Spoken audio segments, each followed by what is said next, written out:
Ayun, so good day guys. Welcome back ulit dito sa ating Palaboy Trader na YouTube channel. So wala po tayong trading for today at yun nga, i-discuss lang natin yung mga nakita natin na information about sa shorting. Kasi ang sabi sa atin is magkakaroon na nga tayo ng shorting by November 6. Pero mukhang magulo pa siya kasi hindi pa natin alam kung ano yung mga basic na rules na meron sa kanya. So meron na ako napanood na discussion sa YouTube galing sa Philippine Stock Exchange natin. Pero syempre yung execution, hindi pa rin natin alam kung paano naman siya gawin. So basic na lang po yung pag-usapan natin para kahit pa paano meron kayong idea kung ano yung shorting. Kasi alam ko marami sa traders sa PSE market, meron mga nagki-crypto sa atin at sa Forex, pero mas marami pa rin yung conventional na buying long yung ginagawa natin sa kanya. Okay? So bago tayong patuloy, as usual, please don't forget to subscribe dito sa ating Palaboy Trader na YouTube channel para updated ka sa mga ganito na vlogs natin. So kapag wala tayong pasok na dito sa PSE market, gagawa tayo ng mga videos related sa stock trading naman natin. Okay? So check mo na lang, or kung gusto mo join ka dito sa group para updated ka, or makasama ka sa trading group natin, or dito naman sa Patreon natin. So sa mga Philippine market trading investing lang po. Okay?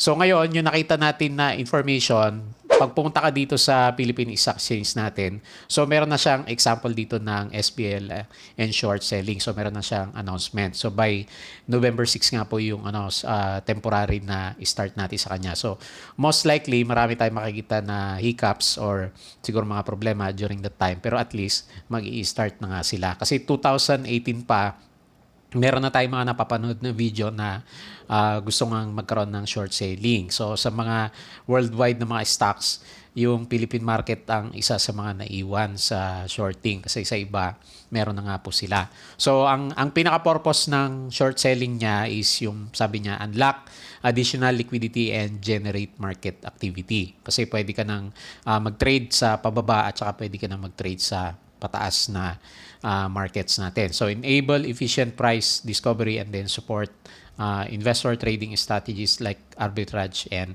hedging. So kasi yung shorting, halimbawa 'di ba ngayon bumabagsak si Philippine stock market natin.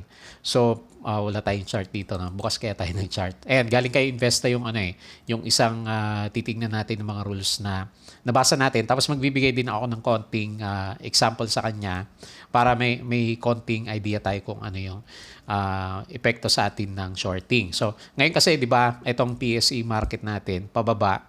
So, tayo wala naman shorting, so hindi tayo pwedeng kumita sa pagbaba ng price. So kabaliktaran lang naman yung shorting at saka yung buying. So kung buying yung ginagawa natin sa ngayon, 'di ba?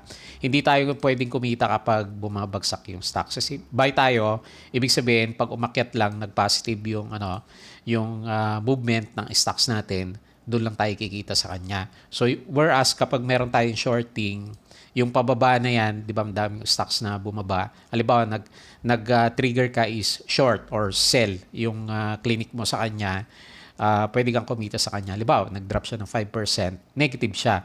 Pero, pwede kang kumita ng 5%. So, yun lang naman. Nagbaliktad lang sila ng status. Ayan, so para sa mas madaling intindihin. Kasi meron pa siyang explanation Sinasabi niya na kapag nag-shorting ka, hihiram ka ng shares sa isang stock, halimbawa kay Ayala Corporation, so si AC. Pwede, by the way, pwede siyang i-shorting yung mga blue chips natin. Halimbawa, nagbaro ka ng shares para sa shorting kay AC. So halimbawa, nabili mo siya ng ano bang price ngayon ni AC? Punta tayo kay AC para meron tayong example. Halimbawa, 603.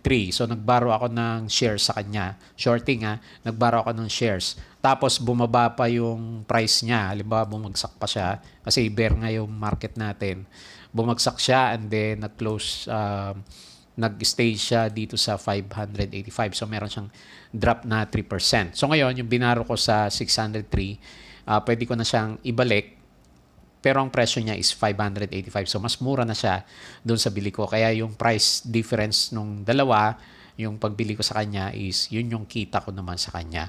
Ayan. So, yun yung major na difference ng buying at saka shorting natin. So merong magandang article dito si Investa, meron siyang introduction kay shorting para meron ka pong idea. So pwede mo pong i-double check sa kanyang pinaka-website. So binabasa ko din siya, and then yun nga din po yung nakita ko na sinabi ko sa inyo na explanation. So magbabaro ka ng asset, kapag bumaba yung price, ibabalik mo siya, mas mura na siya, di ba?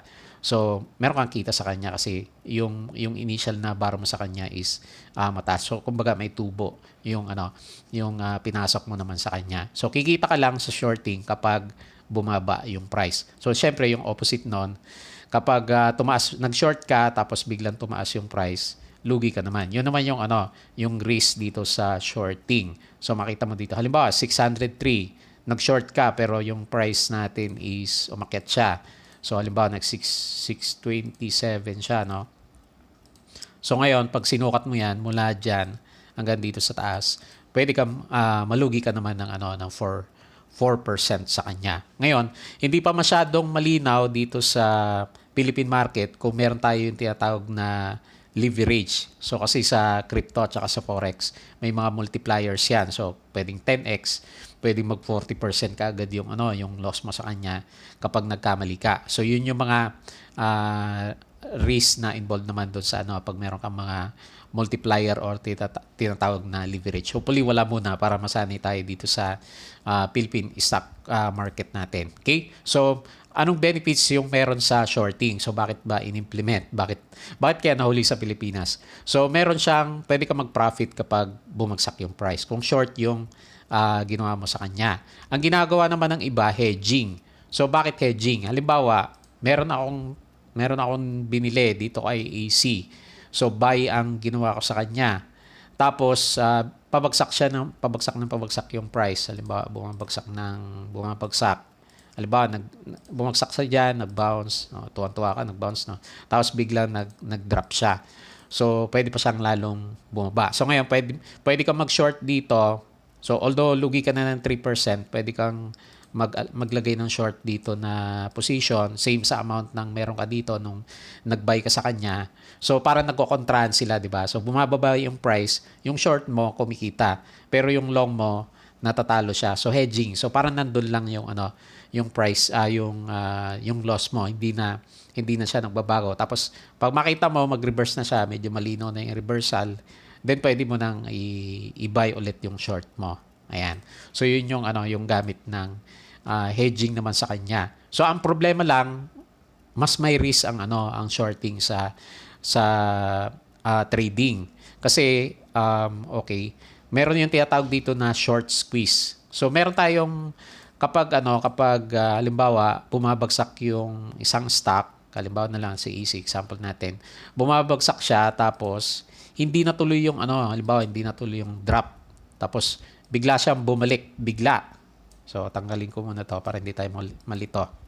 So ngayon, yung mga bumili dito, nag-short dito sa side na to, halimbawa, okay, may kita siya, pero bigla nag-bounce yung price niya, bigla umakyat.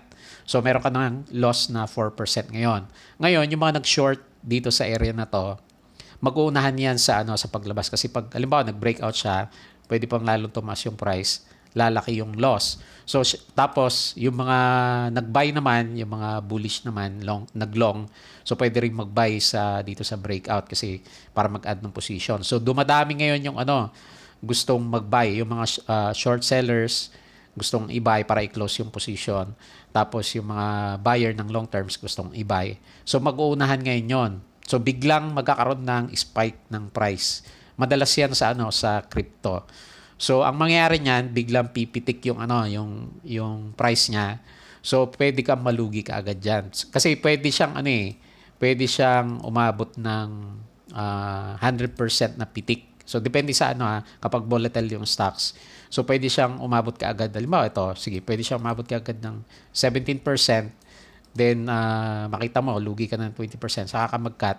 Tapos, ang mangyayari niyan, kapag ubus na yung buyers, bigla naman bababa siya. So, parang niloko ka lang no market. So, madalas mangyari yan sa forex at saka sa crypto, yung tinatawag natin na short squeeze naman. Okay? So stock loan fees, so may mga fee, may mga overnight fees. So hindi pa natin alam kung ano 'yan. Tapos yung mga margin requirements. So kailangan may certain amount na pwede kang pambili sa kanya. Okay? So ang sabi sa atin, yung mga pwedeng i-short na stocks is yung mga blue chips, yung mga mid caps, tapos yung mga merong dividends na stocks. So sina SCC, sina kung wala sa blue chips sina LTG, ayan, yung mga maganda magbigay na ng dividends and ETFs naman siya. So hindi mo pwedeng i-short yung mga adlats. Okay? So yun lang yung pinaka-basic na nakuha natin. Para meron kayong idea, so meron tayong ginawa na video, ipakita ko sa inyo. So although tong video natin is forex to, makikita nyo dito yung epekto ng shorting sa price action naman niya. So nag-short tayo dito, although bullish siya, hindi ko maantay na bumagsak, pero para ma-demo ko sa inyo, nag-try tayo na mag-short dito sa forex naman to, pero okay lang, para stocks din naman. So ang kaiba niya lang, may lots lang kasi sa forex eh. Pero ganun din, percentage din yung binababa. So may charge siya sa una. Ayan, so yung pinapakita natin yung buy entry point natin. So kasi medyo nauntog siya, 'di ba? So nag-try tayo ng short. So tingnan natin kung aabot siya dito. So kapag tumaas na yung yung nag-up yung move niya, tumataas yung loss natin.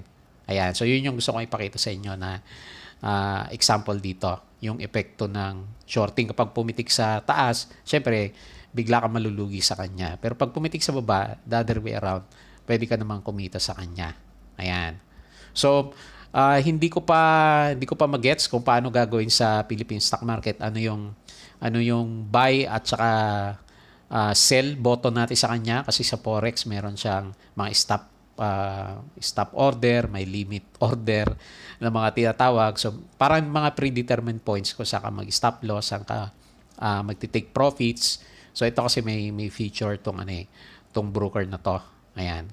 So, pwede kang maglagay ng trailing stops para automatic siya na yung mag-execute naman. Okay? So, punta tayo, pabilisin natin siya, and then, ayan yung mga stop loss na nilagay natin. Pero, ang gusto lang natin makita, kapag bumaba na yung price. Ayan. Balikan natin. Ayan. So, nag-negative 2 pa rin siya, di ba? So, and then, may time na bigla siyang bumaba dito. So, naman siya, nag-green siya. So, doon naman kikita ka. Kasi nga, bumaba, nag-short tayo, di ba? Ayan, so nag-green na siya. Okay? So, ganun yung pinaka-basic ng shorting sa Philippine market. Kahit saan naman, forex or crypto, pares lang siya. So, siguro mag-update na lang ulit ako during trading days natin, or pag meron tayong makita na bagong opportunity na or mga bagong news with regards sa shorting sa Philippine market. Medyo exciting, syempre, kasi additional na way ng trading sa market natin, which is comparable na sa global markets natin. So hopefully magbalikan yung mga traders naman. Okay po. So yun lang, maraming salamat. Kita ulit tayo sa ating next na trading vlog.